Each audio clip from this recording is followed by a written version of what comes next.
The Lifestyle Show, presented by Selena Mackenzie. Now, our final guest today is going to be telling us about Milena and Margarete, who loved each other at the risk of their lives. We're talking about post-war, where lesbians were stigmatised and survivors kept silent. This book explores those silences and finally celebrates two strong women who never gave up and continue to inspire. To tell us about them from her book, welcome to the show, Gwen Strauss. Thank you. It's an honor to be here. So I was doing an interview actually just a couple of weeks ago about Ravensbrück, which was a concentration camp in the 40s that was built just for women, I believe. Yes, that's correct. And Greta and Milena were two people who were there from pretty much the beginning of the camp, and Greta right through to the end. So she experienced Ravensbrück from its beginning to its terrible finish. Yeah. Can you tell us about them both individually as people? First of all, Milena. Yes. So Milena is kind of extraordinary. Milena Jasenska, she was, some people might know Kafka's letters to Milena. She's the Milena to whom he wrote those letters. Her letters to him were destroyed, but we have the letters that he wrote to her. And you can tell from his letters that she was quite something. She was a journalist, a Czech journalist, and she was the first person to recognize Kafka's brilliance, to translate his works, to support, to sort of champion him.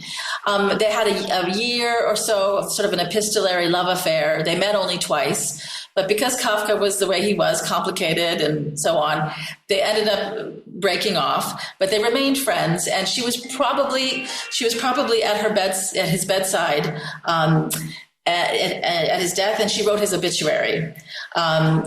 So she sort of championed him in the camp. She recited from memory Kafka's stories to the women in the camp at times.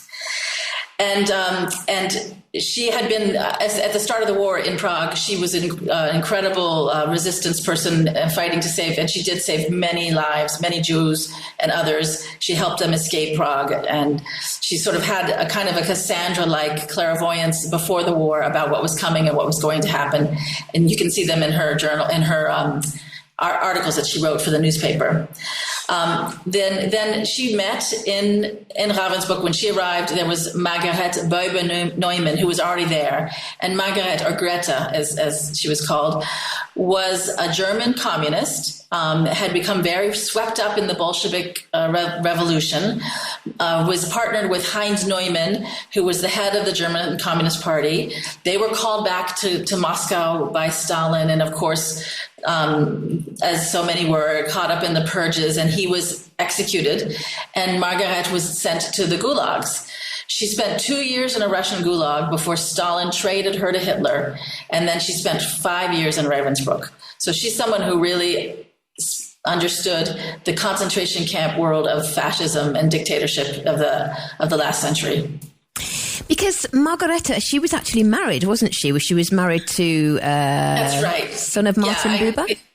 That's right. So she was married to Martin Buber's son, Raphael Buber, first. And that marriage fell apart when Greta became much more radicalized.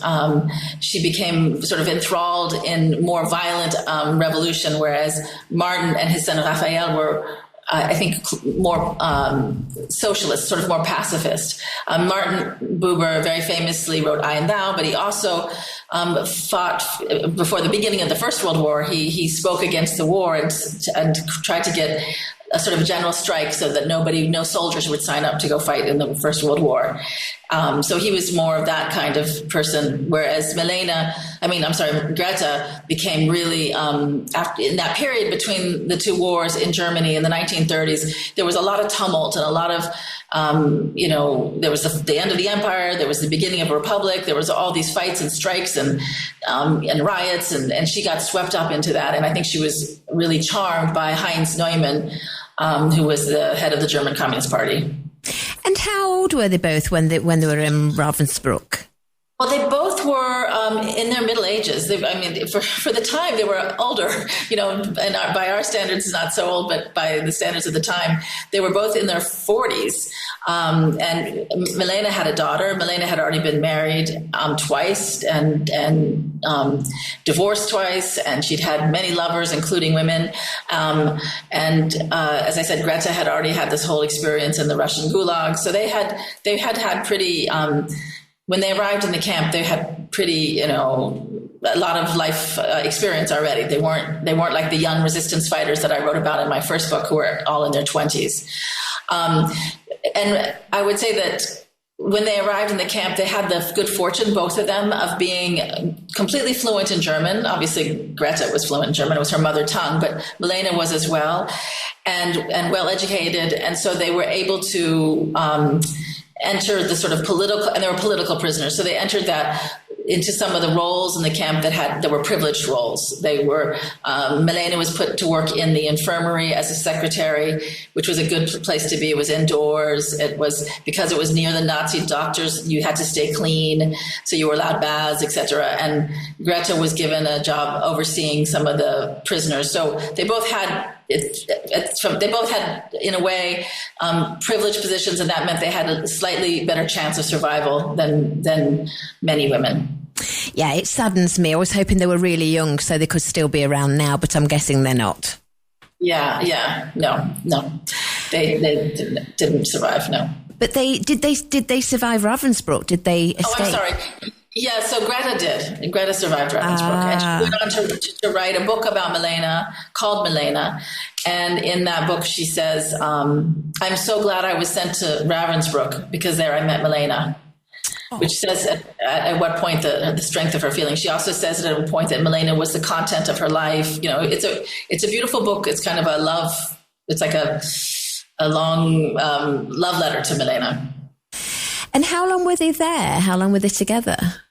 They were there for 3 years, and Greta was there for 5 years. So in a way, Greta experienced the whole arc of the camp, because when Ravensbrück was built, at the beginning, it was built for women, as you mentioned, and it wasn't overcrowded, and there was this idea of reforming women, and it wasn't a concentration camp or a death camp at the beginning at all.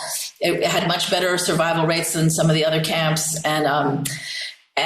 but it did slide into total darkness and chaos. And it became, by the end, there were gas chambers that were burning up until almost the day before liberation.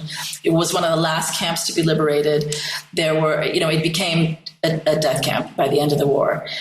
Severe overcrowding, incredible, atrocious conditions, some of the worst crimes against humanity, things that were done to women's bodies. All of this happened, medical experiments. Ravensbrück went from sort of a semi-okay place to an absolute hellish place, and Greta experienced that. Milena began to experience that, but sadly she didn't live longer. Yeah, maybe it's better she didn't, Well, you never know. The interview that I did, that I mentioned previously, that they were telling me about the Polish girls who were experimented on, and apparently they kept the gas chambers going because they wanted to destroy all the evidence. Absolutely. In fact, that's one of the reasons that Ravensbrück is the sort of the least well known about.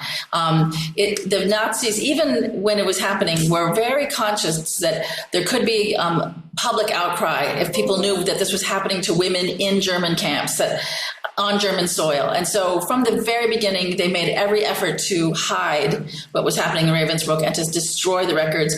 And they were burning all the records up until till the Red Army arrived. Then there was this really deep effort to erase the memory of Ravensbrück, and add to that women who survived Ravensbrück were sometimes ashamed because it had a taint of if you survived that camp, you must have been a prostitute, or you must have been raped, and so there was this idea that you were no longer pure. So a lot of women who survived pretended that they hadn't been there, didn't talk about it, didn't mention it. It was kind of a little bit of a taboo subject. There were some survivors, some very famous survivors like Jean Mantillon and Geneviève de Gaulle, who really did talk about it, but there were many, many, many women who tried to erase it from their story, which is why one of the reasons I think that Ravensbrück is not well known. It's only an hour north of Berlin, and it was the only camp built for women, and it was huge. It's one of the largest camps, And yet we know, now we're starting to know more and more. But for a long time, it was, even people said, oh, no, there were no crematoriums there. No, there were no gas chambers there. But there were, there really were. Yeah, shocking. And Margarete, did she live to a good age? She did indeed. She lived into her 80s, I believe. I can't remember right now, but she did. And she went on to write. She became pretty adamant. After the war, of course, Germany was divided, and she stayed in West Germany because she was an adamant anti-fascist. And if she had been sent to the East, I'm sure she would have been killed. Stalin would have had her killed. And so she, in a way, she was one of the voices that spoke about the gulags, because immediately after the war, certainly in France, where the left and the Communist Party had been so important and also the Russians had been so important in winning the war, there was this idea that the gulags didn't exist, that was an invention of the US and the CIA or whatever. Yes. But Goethe had been there, so she had seen it. She knew that it existed. Yeah. And she knew also all of these people who had been executed by Stalin. And so she became a voice talking about that, and was sometimes had a hard time. People didn't like what she was saying. Yeah, it really is shocking, these conspiracy theories. I remember watching one documentary. I turned it off halfway through, but they were denying the gulags and the concentration camps. And there are so many people that have been there and seen it. They're not all imagining it. It's quite crazy. Exactly, and she had lost her husband, her second partner to Stalin and the purges and all that, and she had lost so many friends. But when she arrived in the camp, she was accosted by the communist political prisoners, and they said, "You must be a U.S. plant. You're a spy. You're a Trotskyist. You're lying." And that was what interested Milena. When Milena arrived, she heard this and she thought, I want to talk to this woman, because Milena had a real sense about the truth, and she didn't fall for these kind of obfuscating stories. So she actually sent a message to Greta saying, "I'd like to meet you," and she basically wanted to talk to Greta about what she'd experienced. A real journalist. Oh, wonderful, and a lovely love story. You mentioned your previous book, Gwen. Is that The Nine? That's right. Yes. And is that a similar thing? Is it history? Yes, in fact, the Nine sort of led to this one. So The Nine is a true story as well, a nonfiction. But The Nine was the story of my great aunt, Hélène Podliaski, who escaped from a Nazi labor camp with 8 other women. A group of 9 women escaped together and walked across the front lines of the war of Germany to find the Americans. And it's sort of the story of their of that escape of those. It took them 9 days, and there were 9 women. Those days trying to find their way across this sort of no man's land and war going all around them. And also a story about, they were all young in the resistance. So it was also talks about how they ended up in the camp. They all went through Ravensbrück as well, that group of 9 women. And then they were sent to because at one point in the war, Ravensbrück became a kind of slave labor camp for Himmler to make a lot of money. So he and the SS would make lots of money by basically selling the labor of these women to all these different factories, like Siemens, like all of the German industries. And the 9 women had been sent to a factory in Leipzig, where they were making weapons. So luckily for Margarete and Milena, they didn't get selected for those kind of camps. Those were very difficult and often deadly. You had to be very young and strong to survive them. Yeah. They didn't want anybody who couldn't work for them, did they? Right, exactly.